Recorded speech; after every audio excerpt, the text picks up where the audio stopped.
ध्यान से देखो तो अभी भी ऐसा ही होता है। कभी भी देखना, कोई भी पार्टी किसी भी धर्म की विरोधी हो, जहां मुस्लिम बाहुल्य जनसंख्या होगी ना, वहां वो पार्टी कैंडिडेट भी मुस्लिम ही उठाती है। इसमें सारी पार्टी आती है, कांग्रेस भी बीजेपी भी। कभी भी नोटिस करना, जिस एरिया में मुसलमान ज्यादा होंगे वहां ये मुस्लिम कैंडिडेट को उठा देंगे, चाहे ये पार्टी मुसलमानों की हो चाहे ना हो। ऐसे जिस एरिया में किसी खास जाति समुदाय विशेष के लोग होंगे वहां कैंडिडेट भी उसी, क्योंकि उनको पता है कि वही जीत सकता है। ऑपोजिशन वाला कोई पार्टी का अगर मान लो उसका उठा दे, ये ना उठाए। एक छोटा सा एग्जाम्पल है, इसीलिए इंडिया पिछड़ा हुआ है। यहाँ पे लोग ना धर्म के नाम पर, जात पात के नाम पर पागलों की तरह वोट डालते हैं। ये नहीं सोचते कि अगले आने वाले 5 साल मेरे बच्चे के लिए पढ़ाई और नौकरी लाएंगे कि नहीं लाएंगे। नहीं, जिसकी जगह जहां जैसा बाहुल्य है वहां हमेशा उसी उसका जाति पाति का, उसी रिलीजन का आदमी हमेशा से जीतता आया। अगर वहां किसी दूसरे धर्म का, जात पात का उठा देंगे ना तो लोग वोट ही नहीं देंगे। ये सारी राजनीति ऊपर बैठे हुए आकाओं को पता होती है और इसलिए वो वैसे तो लड़वाएंगे हिंदू मुसलमानों को, लेकिन जब बात होगी सीट की तो फिर मुसलमान भी उनके, हिंदू भी उनके, सिख भी उनके। फिर वो जहां जाएंगे वहां पगड़ी पहन लेंगे, पंजाब जाएंगे, वहां जाएंगे मुस्लिम बाहुल्य में तो वैसा। मतलब इतने बहरूपीय लोग हैं ये राजनीति में जिसकी कोई हद नहीं है। इनका कोई मतलब दीन ईमान होता है ना आदमी का, मुंह से बोल दिया तो बोल दिया, नहीं, पीछे से कुछ है और उस एरिया में जाके फिर से वैसे ही बन जाते हैं जैसे हम तो तुम्हारे सगे हैं, हमें कोई दिक्कत नहीं, क्योंकि सीट चाहिए वहां की। वैसे इनको बहुत दिक्कत है, लेकिन सीट चाहिए तो फिर न जात न पात न धर्म, इनको कुछ नहीं दिखता। फिर सब पहली प्रायोरिटी पर बेटा। और ये सोचा करो जब तुम वोट डालने जाओ तो तुम्हारे 5 साल की तुमने सारी जितनी नौकरियां निकलेंगी, जिस हिसाब से भर्ती होंगी, जो स्कूल्स का स्टैंडर्ड है, कॉलेजेस का, वो सब तुमने इनके हाथ में दे दिया, क्योंकि यही नौकरी निकालने वाले, यही रोजगार देने वाले, यही स्कूलों के स्तर पे कमांड कसने वाले सभी ऐसे हैं। इसलिए बेटा पढ़े लिखे लोगों को राजनीति में आने की बहुत ज्यादा जरूरत है इंडिया में। जैसे दिक्कत क्या है, ये भी तो एक बड़ा क्वेश्चन मार्क है ना कि वोट दें किसे, सारे ही एक जैसे हैं। हम पहले हम क्या सोचते थे कि कांग्रेस अच्छी है, हमने कांग्रेस बनाई। ये तो बिल्कुल अब की बातें कर रही हूँ। 2004 में तुम सब पैदा हो गए थे, लगभग मेजोरिटी 4 से 14 किसको देके रखा देश? कांग्रेस को। लोग दुखी हुए, फिर 14 से अब 24 आ जाएगा, किसके हाथ में है देश? बीजेपी।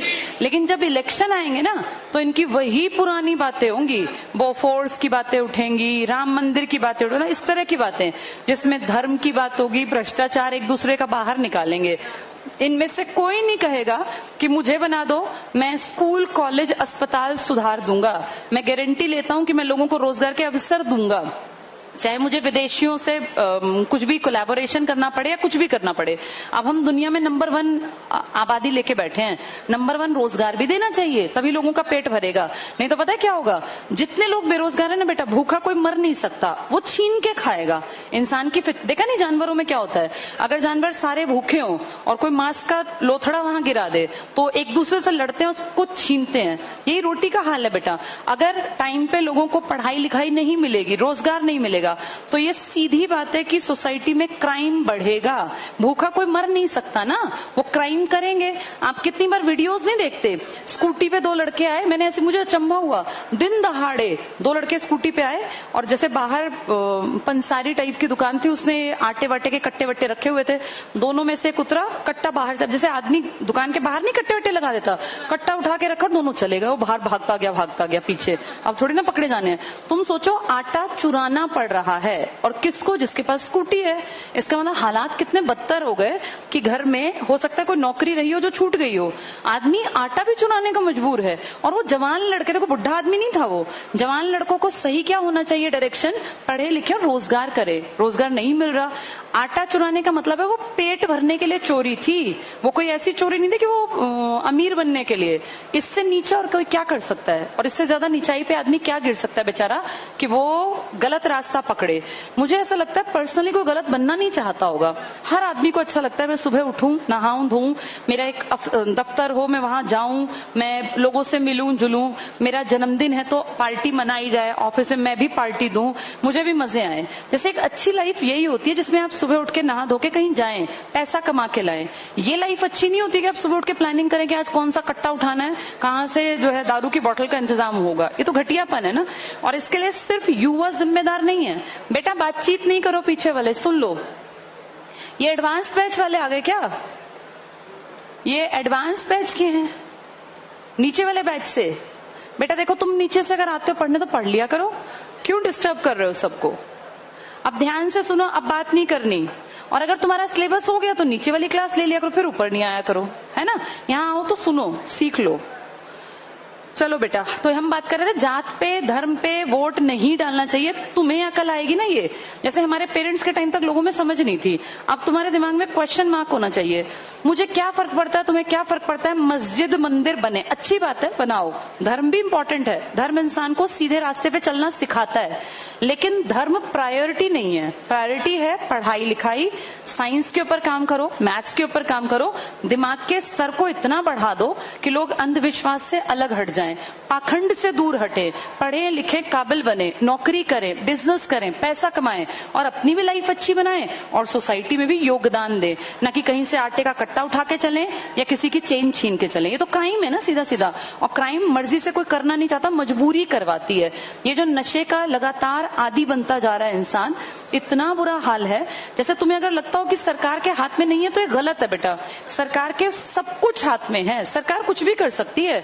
सरकार के पीछे कितनी बड़ी फौज, कितनी बड़ी पावर है, लेकिन प्रॉब्लम क्या है, उन्हें लगता है जितने लोग बेवकूफ होंगे, जितने लोग कम अकल होंगे, कम पढ़े लिखे, नशे की गिरफ्त में, उनको थोड़े से पैसे देके वोट खरीदना बेहद आसान रहेगा।